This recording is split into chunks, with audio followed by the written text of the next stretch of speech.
Welcome back to the channel, guys. This is VIN 1273. This is a 2016 1J7, which is atomic silver with LA30 red interior. Popped up for sale here at the end of June 2026 on Auto Trader Private Seller Exchange in California with 120,000 miles for $39,000. So it's probably one of the cheaper ones that we've seen for sale, but it's also got some more miles on it.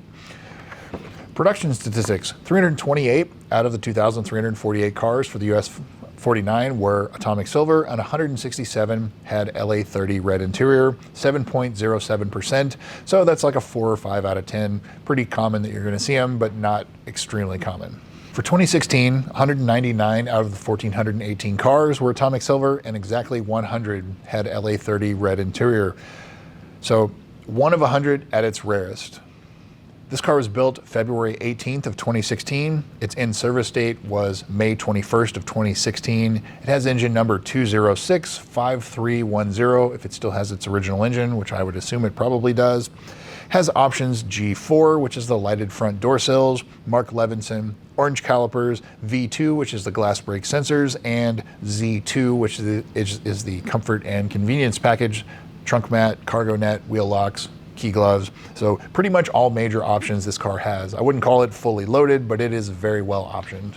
Carfax, Epic VIN, and AutoCheck. So Carfax shows this as a 3-owner, 2-damage event car. October of 2018 to the left rear and left side. March of 2020 to the front. My 2024 Carfax shows it as the same. Epic VIN shows this as a 3-owner, 2-accident car.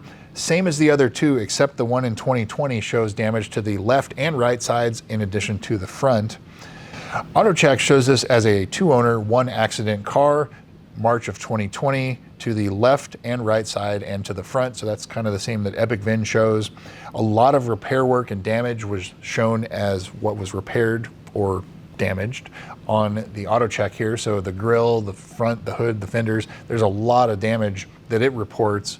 And so I think this looks like it's a 2-owner, 2-damage event or accident, and with some quite a few body panels repaired or repainted. But it also looks like in the last 2 years, this car's only added about 7,000 miles. So it hasn't been driven a lot in the last 2 years. Previous sales: this car first went on sale in March of 2016 for $88,000 in California. Still for sale in April of 16, and it sold in May of 2016, so about 2 months for sale. Then it looks like it was a private sale in December of 2016 with about 14 or 15,000 miles to an owner in California. And then the accident happened in October 3rd of 2018 to the left rear. 2 weeks later, it was sent to auction. So it was traded in, it's probably fixed, traded in, somebody said, not my problem. Then it was for sale October 25th of 2018 for $50,000 with 42,000 miles, and it sold in under a month to its third owner, and it now, as you can see, it has black wheels. When we see in the service history, it actually had black wheels since it was new, but it was not when it was listed for sale new. It was right after that. So now here it is, the end of June 2026, 120,000 miles for $39,000. So now into the photos. You can see that there's a little damage to the right rear bumper, and it's like the clip is broken. The rear rotors are on backwards. And speaking of the rotors, all 4 of them are aftermarket. You can see they're drilled and slotted. The factory ones are just slotted. And so this car has drilled and slotted rotors. The rear ones are on backwards, and they also look like they have quite a bit of wear on them. So it's looking like this car's probably gonna need brakes, at least rotors, but who knows how old the pads are. It has Vossen 20-inch wheels, so the OEM 19-inch wheels that were powder-coated black are gone. Don't know if those are included with the sale. That'd be something you can ask the seller about, but when he bought it, it had black OEM wheels on it, so he's likely the one that put these aftermarket wheels on it. It has an aftermarket exhaust, has very dark window tint. The driver's front door looks like it has a ding in it. The carbon fiber trim is delaminating on the interior panels. I can see the front 2 and the passenger front door. I can't tell about the others. The pictures don't really show that. It looks like it has either film or tinted otherwise daytime running lights, so it's got yellow daytime running lights. It has an aftermarket steering wheel, which is very common on these cars. Get a thicker carbon fiber wheel, so this car has that. And it does have some paint damage to the roof. Could be related to any of the accident or damage otherwise. clear coat coming up, or it was parked under a tree, something like that, sap damage. That would be something to look a little bit further about. But if it's a deal killer, you could wrap the roof black. Really common on these cars that people do that anyway, and it covers up the damage, but it's still there. I would ask for better photos of the center console, specifically the carbon fiber trim and the armrest, to see how worn those are, and of course the seat bolsters. The pictures are taken with the owner sitting in the car, so you can't see the seat or the seat bolsters. So that would be something I would definitely ask for better photos. But I would say overall, for 120,000 miles and this car being 10 years old, it's in pretty fair shape. It's been driven, it's been used, but it does have some accidents or some other damage reported. So, it's a driver car and it's priced accordingly. So that brings me to the price. I haven't seen a lot of 100,000+ mile GSFs for sale this year, and I think a lot of people are just holding on to them. But this one, if you would have asked me 6 months ago for this kind of mileage, this is like a $35,000 car. Now, in today's market, this is a red hot market, and this is a lower cost of entry into ownership for these cars. I would put this in like the $38,000 to $42,000 range if it was no accident, needed nothing type of car. So, adjust down a little bit for that. And I think in this market, with how it sits, it's priced fairly. So now into the service history. It's extremely well dealer serviced on top of that, and serviced outside of the dealer as well. So plenty to go on there, and I have no hesitation service-wise, and so we'll jump through it here. So May of 2016, 67 miles, installed gloss black OEM wheels. So this car's had black wheels since it was new, but now it has aftermarket wheels. December of 2016, 14,000 miles, the low pressure fuel pump was reprogrammed. That's the humming or buzzing that you hear in the back seats. That's already sorted. July of 2017, 25,000 miles. This is not on the Carfax. $1,000 deductible, new diff carrier, also known as the rear subframe, and the differential was replaced. It was found leaking oil, and one of the seal, it sucked in some plastic or something, probably got wrapped up and damaged something. It said the seal was non-replaceable, and so the TVD was also replaced. Those are $36,000. The carrier is another couple $1,000, and then all the labor to rip everything out, put it back in. Surprised that was not on Carfax as damage reported. This is a year before the first accident or damage was reported. It also tore up the gas tank and some of the associated lines, so all of that was replaced as well. So that had to be a very expensive visit to the dealer. It mentions a $1,000 deductible, so I don't know if it was done under insurance or the extended warranty or basic warranty. I'm not sure, because it was something that was done as a result of driving over some plastic, and it did all this damage. So 3 damage events, if you consider it that way. March of 2018, 35,000 miles, front pads and rotors.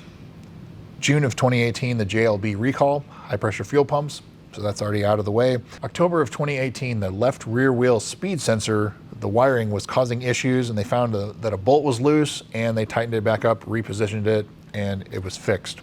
August of 2019, 57,000 miles, the 60,000 mile service with brake fluid, spark plugs, transmission service, TVD service, and they note that it needs front and rear brakes pretty soon. 420, KLG was done. That's the GPS location reporting incorrectly.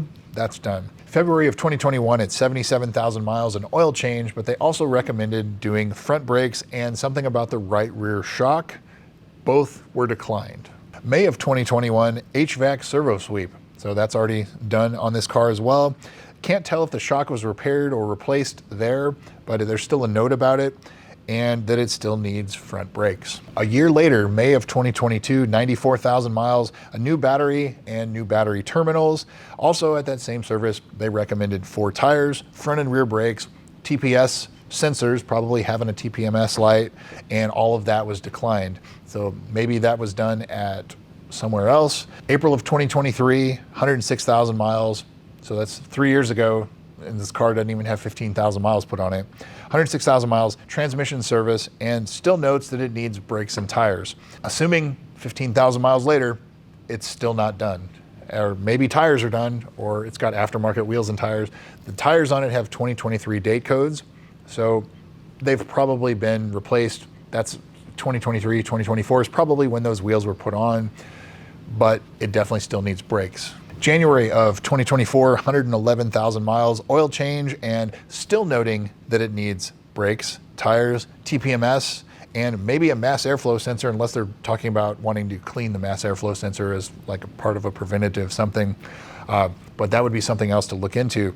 On Carfax, there's quite a few quick lube oil change places, and they noted that the loan or lien that the owner had on the car was released January 9th of 2025. So clean and clear title in hand. They do have it. So what's not done? 120,000 mile service. This car will be due now for spark plugs, brake fluid, an oil change, in-depth inspection, things like that. But brakes, carbon fiber trim, just the usual things. But I would say overall it's pretty well ready to go. Again, 2023 date codes on the tires. So in 2023, this car had like 106,000. So let's, assume somewhere around 110,000. So like the tires probably have about 10,000 miles on them. Just assuming. But it definitely still needs brakes, and definitely inspect the valley plate. Expect to be doing that. Would not be surprised at all if it's leaking. Whatever was going on with that right rear shock, there was several notes about that, and several notes about the tire pressure monitoring system light, but that could have been with the old wheels, and now it's got new wheels, new sensors. Don't know if they're original or aftermarket. These cars do not like aftermarket tire sensors. They seem to have issues with them. So the OEM ones are not inexpensive either. They're like $70 a piece, and you need 4 of them. So that brings me to, would I buy this car? At this current price, with these current issues as it sits, yeah, I would. I think it's a fair price, and just go into it knowing that you're gonna have to address a couple things. The first thing I would do, if it doesn't need the valley plate, is I would do brakes. Do the brakes, and then work on the rest of it. You don't have to do it all at once, but do the 60,000 mile service. That would be the other thing. You can go a little bit longer. It doesn't have to be right at 120,000, but it is something that you definitely need to be doing in the near future. So that's what I've got for you. VIN 1273, definitely worth checking out. I think it has great potential, but it's definitely just a driver quality car. And so potentially good, go check it out. If you have checked this out, or if you're the owner of this car, let me know in the comments. Love to hear from you. And any other thing you have about history on the service, things like that. Thanks again for watching. We'll see you soon.